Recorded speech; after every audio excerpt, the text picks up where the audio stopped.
Nous allons maintenant parler French manucure. Donc la French manucure, c'est un classique intemporel en onglerie, connu pour son élégance naturelle et son effet raffiné. Clairement, vous avez la team French manucure et vous avez la team baby boomer. Malgré tout, la French manucure, c'est un petit peu un incontournable, vous allez être obligé de passer par là. Au début, ce sera très certainement un petit peu compliqué, mais à terme, l'idée, c'est que vous preniez plaisir à les faire. Donc je vais maintenant vous donner des petites astuces pour la faire correctement. Hem et je vais vous montrer, les petites erreurs à éviter. Avant ça, je fais une petite intro sur, les origines de la French manucure, même si je sais que j'en ai déjà parlé dans cette formation. Donc la French, elle a beaucoup évolué avec le temps et les tendances modernes. Il y a eu énormément de variantes. French en couleur, French, en épaisseur, variées, des formes artistiques, des effets originaux. Parfois, vous avez des French sur le côté, vous avez des French en pointe, vous avez donc effectivement les couleurs, les paillettes, la French avec du chrome, et cetera. Ses origines, donc la French a été inventée dans les années 1970 à Hollywood, pour les actrices qui avaient besoin d'un look naturel assorti à leur tenue, parce qu'à l'époque, c'était principalement du rouge qui était porté. Ensuite, il y a Jeff Pink, qui est le fondateur de la marque Orly, qui a popularisé la French et qui lui a donné d'ailleurs ce nom, French manucure. Initialement, elle était plutôt sobre et naturelle avec un bord libre blanc et une base nude. Pareil, le bord libre, en fonction de la demande de la cliente, il est plus ou moins épais. L'épaisseur du trait a évolué avec les années et avec les styles plus modernes. Maintenant, on tend plus vers des French plus fines. Dans les années 2000, c'était des French avec le bout vraiment très, très épais. Pourquoi est-ce qu'elle est toujours populaire, cette French manucure? C'est pour le côté raffiné, élégant, c'est idéal pour n'importe quelle occasion, le quotidien, si vous avez un mariage pour une mariée, des événements, et cetera. Ça allonge visuellement les doigts grâce à la courbe du sourire que l'on réalise sur, la French et surtout c'est personnalisable à l'infini, comme je le disais tout à l'heure, les couleurs, les effets, les designs, et cetera. Commencer avec la French manucure classique.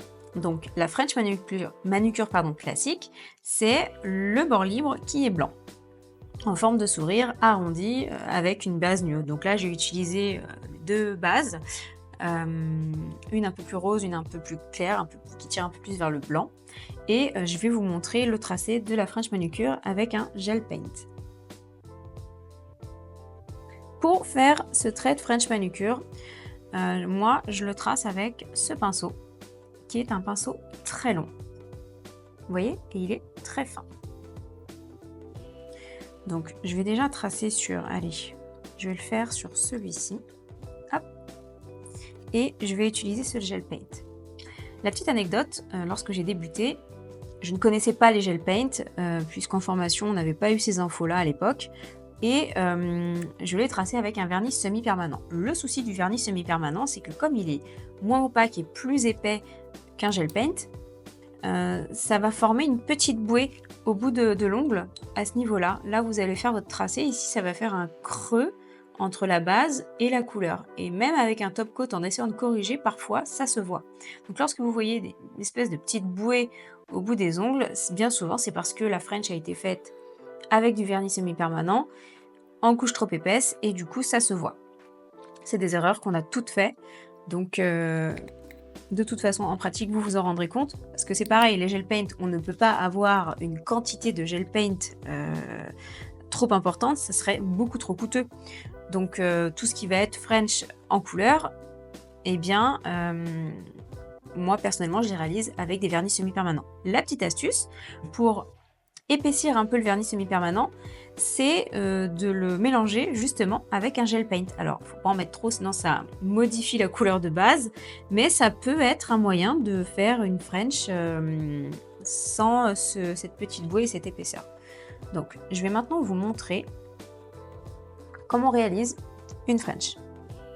Ça, c'est pareil, on le reverra en présentiel, mais je vous montre en vidéo parce qu'encore une fois, lorsque vous aurez fini votre formation, je ne serai plus là.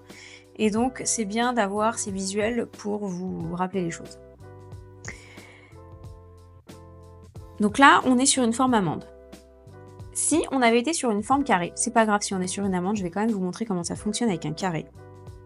Donc, si ça avait été un carré, on aurait fait un trait droit, comme ça. On aurait fait, alors, parfois il y a des clientes qui veulent que la French démarre très bas, d'autres moins bas. Ça après c'est à voir avec votre cliente. Moi souvent je trace le trait comme ça, je le remonte pas trop. Et ensuite je vois avec elle, je lui dis est-ce que tu veux que le blanc soit plus prononcé ou pas, et en fonction de ce qu'elle me dit, j'ajuste. Donc là on va pas trop le descendre. Je voudrais vous montrer ce que ça donne si ça avait été un carré. Donc il est là, on regarde de l'autre côté, on se place à peu près au même niveau, on trace. Hop. Et ensuite, j'enlève le bouchon, il me gêne. Et ensuite, j'ai besoin de mon point d'appui. À ce niveau-là, on va venir faire juste les arrondis. Un ici, un ici, et on remplit. Est-ce que vous vous rendez compte, lorsque je remplis avec le gel paint, que, effectivement, il y a des irrégularités, ça fait pas net. Alors je vais finir de tracer et je vais vous rapprocher l'ongle de la caméra, que vous puissiez bien voir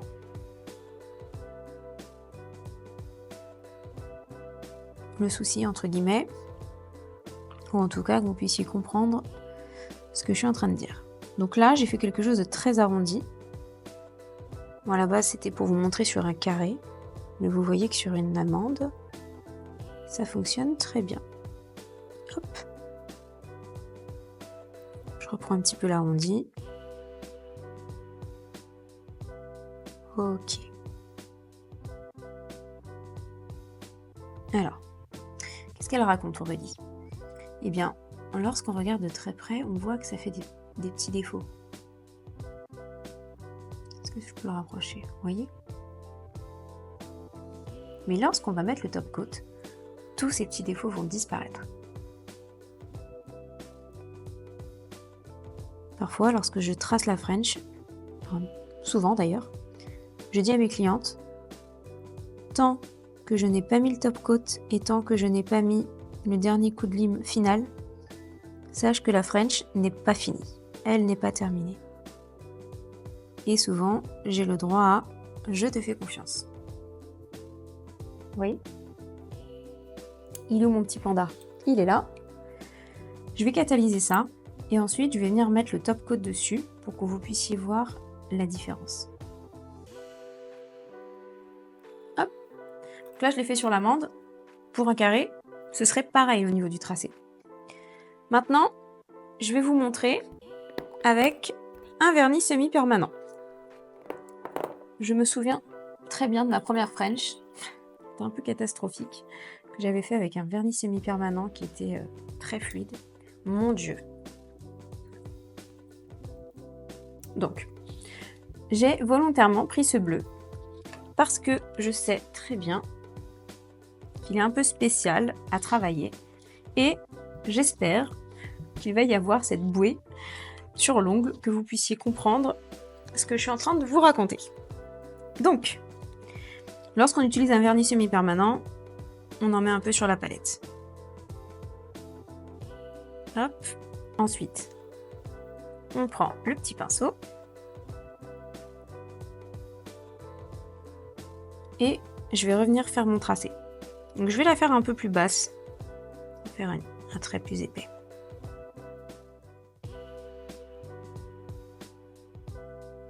Hop. Hop. Je vous cache pas qu'en pratique, on fait plus les tracés. Pour moi perso, j'ai moins besoin de les faire.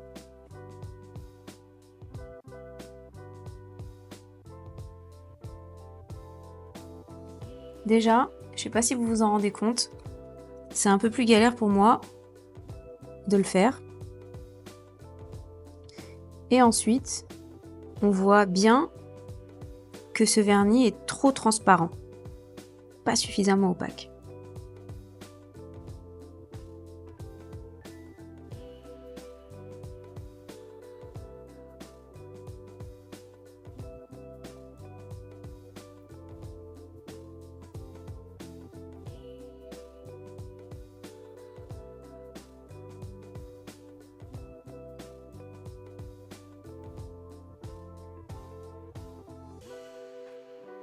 Et du coup, comme il n'est pas opaque,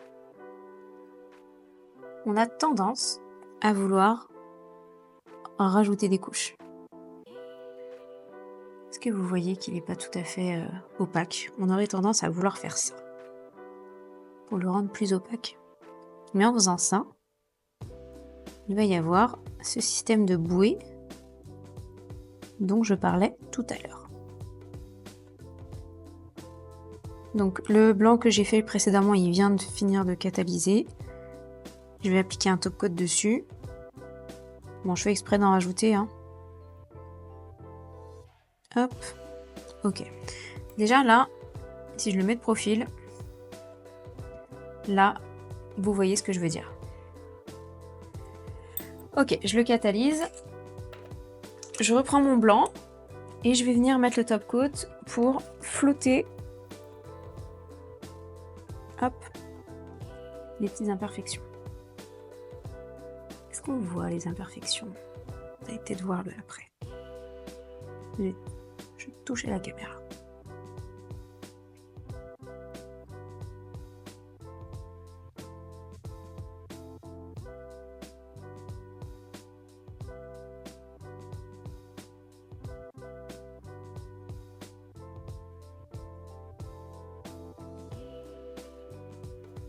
Là, j'ai mis le top coat et vous voyez, il n'y a plus aucun défaut. Il est nickel. Elle est belle cette petite French. Une French se facture en plus d'une pause. Nous la facturons 10 €, 1 € par doigt. On précise par doigt parce qu'il y a des clientes parfois qui veulent une French sur 1 ou 2 doigts et donc on détaille, on donne le détail du coût. Et donc pour une cliente qui le veut sur les 10 doigts, eh bien on le facture 10 €. Hop. Donc là, il va avoir fini de catalyser mon bleu. Donc pareil, je vais venir mettre du top coat dessus. Et est-ce que l'effet va se produire? J'ai l'impression que oui. Oui, mais ça va rester léger quand même. Mais vous allez vous en rendre compte avec le reflet de lumière. Hop. Là, encore un peu. Je viens d'avoir un petit défaut, une petite peluche là. Voilà. Je le catalyse et le blanc vient de terminer. Je vais pouvoir vous montrer. Donc vous voyez, celui-là, il est parfait. Il est nickel. Nickel. Je le mets de profil, que vous puissiez bien voir qu'il n'y a aucun défaut à ce niveau-là. Maintenant, en attendant que le bleu termine, je vais mettre le blanc par là, je vais vous montrer autre chose. Je vais vous montrer les paillettes. Donc, on a les paillettes sous forme de gel paint. Nous avons les paillettes, allez, je prends des grosses paillettes exprès, et nous avons des vernis qui sont pailletés, mais qui nous permettent quand même de faire une French. Je vais prendre le vert. J'ai déjà fait une French avec ça. J'ai fait une belle French avec ça d'ailleurs. Donc là, je vais être à court de nuancier. Donc ce que je ferai, c'est que je vais repasser sur un nuancier que j'ai déjà utilisé après. Donc, je vais prendre celui-là. Et je vais venir utiliser le gel paint pailleté. C'est un rose gold. Hop. Donc il est comme tout à l'heure, comme le blanc. On le voit, hein, c'est très, très opaque. Vous en trouvez dans différentes marques. C'est pour ça que c'est important aussi de faire nos nuanciers nous-mêmes. Ça nous permet de nous approprier les produits, de retenir les...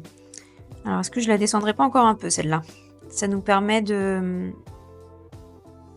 nous approprier les noms, les textures, etc. Je réfléchis. Je vais vous faire une French double. Hop. On met à peu près là. Et... Allez, mon point de repère, c'est ma palette. Pour que je centre. Je suis désolée pour l'aspect de la palette. Je l'ai eu il y a 2-3 ans. Et en fait, ce qu'il y a dessus, mais avec de l'acétone, il faudrait que je frotte avec une éponge, je pense. Il faudrait de l'acétone et quelque chose qui gratte pour pouvoir le retirer. Ça ne part plus.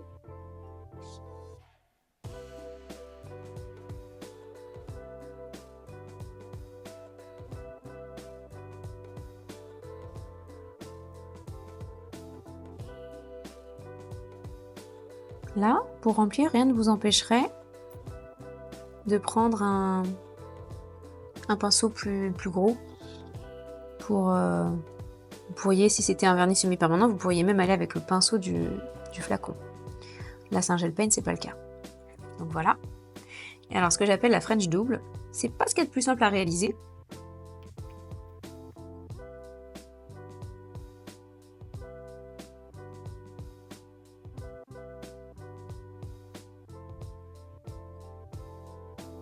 Mais parfois, on me demande ce genre de choses.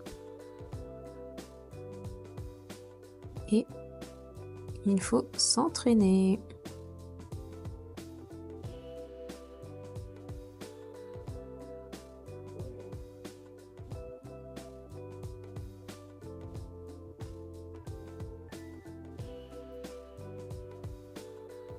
Ok.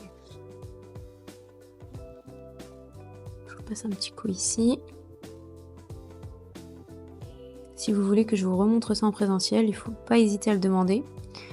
Mais le conseil que je peux vous donner, vraiment, c'est ce que j'ai fait moi-même lorsque j'ai voulu apprendre à faire la French et que, encore une fois, j'avais pas les bonnes infos.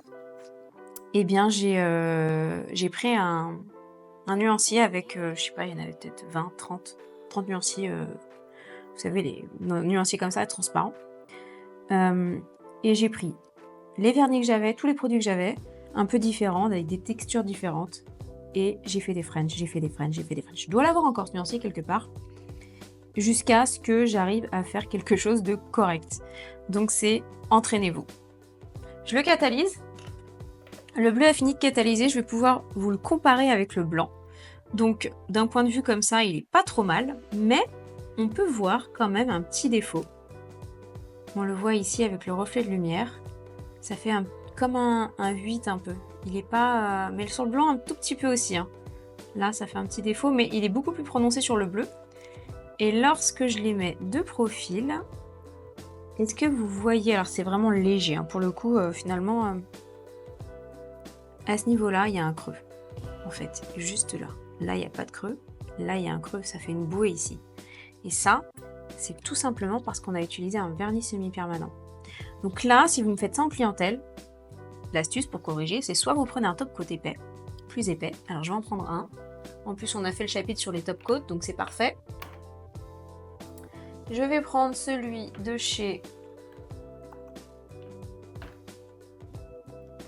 Nail by Kay. Par contre, je l'ai utilisé pour les chromes. Donc il doit être plein de brillant. On va utiliser celui de chez Lily Craig. Je crois qu'il est un peu plus épais. Oui, c'est le cas. Donc là, je vais essayer de corriger ce petit défaut. Donc je vais remettre un top coat plus épais. Et je vais demander à ma cliente de mettre sa main à l'envers. Et vous voyez, pardon, je n'étais pas dans le cadre. Vous pouvez en rajouter un petit peu ici justement pour corriger. On met la main à l'envers. On attend un petit peu. Je vais prendre mon petit pinceau pour le travailler sur l'envers. Là, c'est vraiment, il faut être rapide. Hein. Ça va mieux. C'est qu'ils sont bien positionnés partout. Je remets un petit coup à l'envers. Hop, et je vais vite sous la lampe. Et là, vous allez voir que j'ai corrigé le défaut. Je reprends celui-là. Hop. Et je vais maintenant vous montrer. Alors, je vais faire par-dessus celui-ci. Les paillettes. Pareil, paillettes, attention. Épaisseur. Premier problème. Et surtout, lorsqu'elles sont dispersées comme celui-ci, vous allez voir. Si vous allez comprendre. En fait, c'est un vernis qui est plein de paillettes, mais il y a du transparent avec. Et donc, Hop, je nettoie mon pinceau.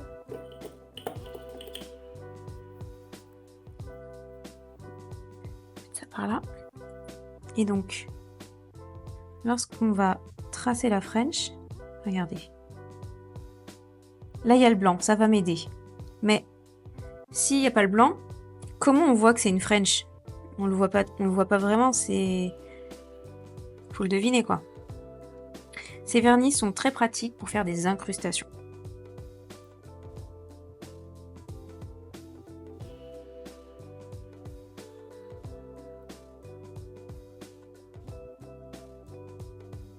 Pardon, je sors du cadre. J'ai dit qu'il fallait que je reste sur la palette. Hop, j'essaie de positionner en me servant du trait blanc que j'ai tracé précédemment. Donc ça fonctionne, mais attention, là ça fonctionne parce qu'il y a le blanc en fait.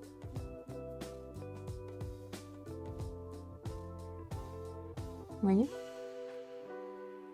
Et si par exemple je ne me sers pas du blanc et que je veux faire une French plus grosse,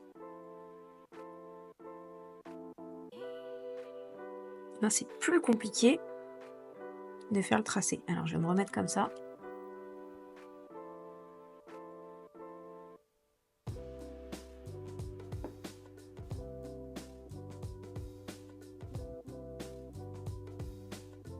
J'ai toujours tendance à ramener le nuancier vers moi.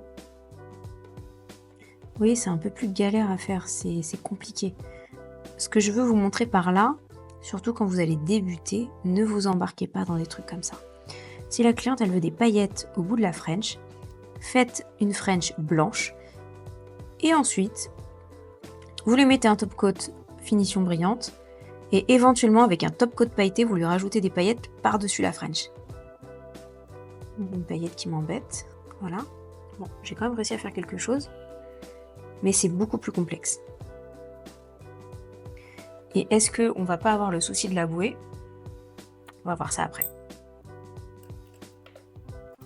Donc, est-ce que j'ai corrigé? Regardez le reflet de lumière. Là, il est parfait. Et regardez, il n'y a plus du tout le problème. Parce que j'ai utilisé un top coat épais, et que j'ai corrigé à ce niveau le creux. Voilà. Donc quand vous avez des petits défauts, surtout pas de panique, il y a toujours solution. Je voulais vous montrer un top coat pailleté par-dessus une French, mais là il y a déjà des paillettes. Sur l'autre aussi. Et sur le dernier que je voulais vous montrer en vert, il y en a, il est irisé en fait, c'est celui-ci. Je voulais vous montrer qu'avec ceux-là, c'est très facile de faire des French parce que la texture du vernis fait que c'est simple en fait. Ils sont opaques, ils sont métallisés et surtout ils sont très fluides.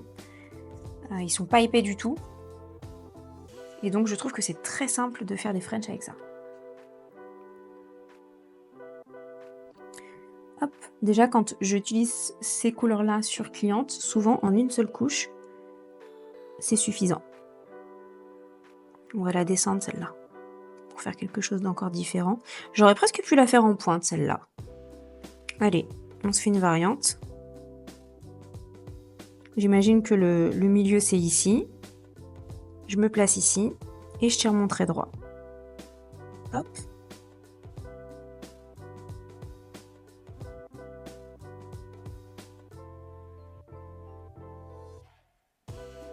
Et je sors du cadre. Pardon, en plus je touche à tout.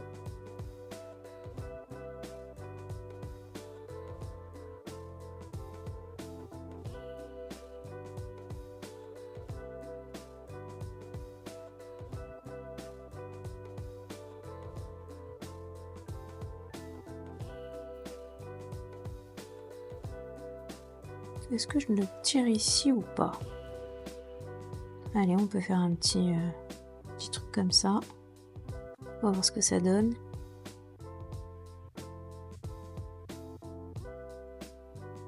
Parfois, vous allez vous retrouver avec des clientes qui vont venir avec des images qu'elles ont trouvées sur internet et il se peut que vous vous retrouvez à devoir faire des choses que vous n'avez jamais faites. Le conseil que je pourrais donner, c'est de toujours essayer. Comme ça que vous allez progresser.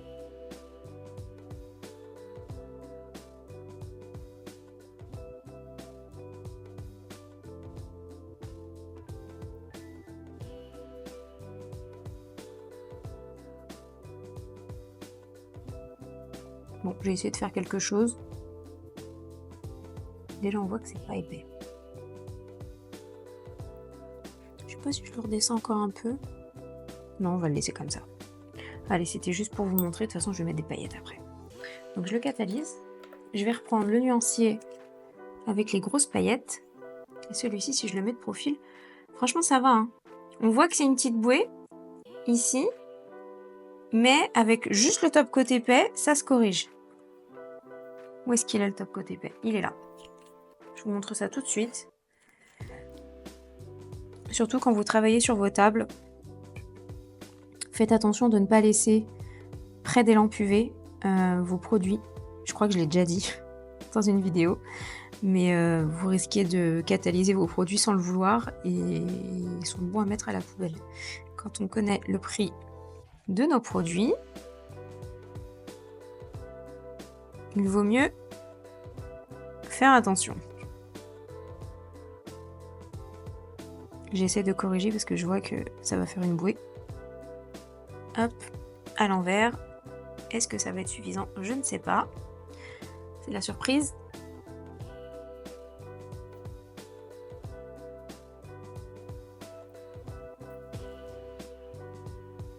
Ça me paraît pas trop mal. Je le catalyse vite avant que ça retombe. Donc là, j'ai le vert. Et alors, sur le vert, je vais mettre un top coat pailleté. Hop. Je pense que ça va faire bizarre. C'est pas grave. C'est juste pour vous montrer ce qu'on peut faire.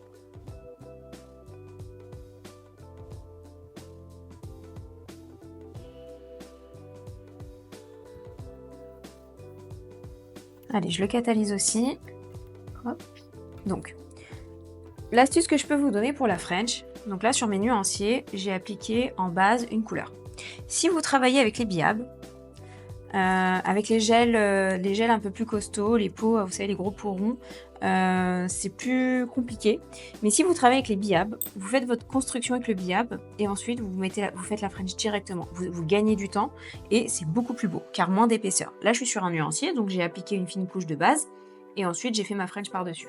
Mais si vous faites une construction, par exemple, avec une rubber base transparente, ou un gainage, hein, ça existe les gainages transparents, et que derrière vous faites vous rajoutez une couche ou deux de couleur, de vernis semi-permanent, enfin comme cela, et qu'en plus vous faites votre French plus le top coat, ça en rajoute. Alors que si vous faites votre construction avec le biab qui a déjà la couleur un peu rose de base qu'on a là et là, pardon, ces deux là c'est les mêmes, entre celui-là en plus maintenant il est pailleté, avec cette base là, vous faites direct votre French dessus et c'est bon quoi. Donc, est-ce qu'il y a une petite bouée? Franchement, ça va. On voit là le reflet de lumière qui a un petit défaut juste là. Et celui-là, si je le mets de profil, on s'en sort. Et au reflet de lumière, on voit qu'il y a le petit défaut quand même. C'est toujours à la jointure entre là où on a fait le tracé et la base. Celui-là, je l'avais corrigé, donc vous voyez, il n'y a plus le souci. Celui-là, il a été corrigé. Et celui-là, je crois que j'ai pas mis le top coat sur celui-là. Non, il n'y est pas. D'ailleurs, j'en profite pour vous montrer ce que ça donne. La couche collante. Est-ce qu'on va voir mes empreintes sur le nuancier? Non, on les voit pas, c'est dommage, mais vous l'entendez très certainement. Ça colle. Si je le fais sur un nuancier où j'ai mis le top coat, vous n'entendez rien. Donc pour le fun, je vais lui mettre son top coat. C'est des nuanciers que je vais garder à proximité pour... ça pourra donner des idées à mes clientes. Hop. Mais voilà, je vous ai montré un petit peu comment fonctionne la French manucure, donc la French blanche. Je reprends mon petit livret pour être sûr d'avoir un peu tout abordé. On a vu les variantes de la French moderne avec effectivement de la couleur. Je vous ai montré une French double avec les deux traits. Et au niveau de l'épaisseur, je vous ai montré différentes choses. Vous avez vu le tracé qu'il faut retenir, c'est un trait droit, les côtés et ensuite on vient arrondir.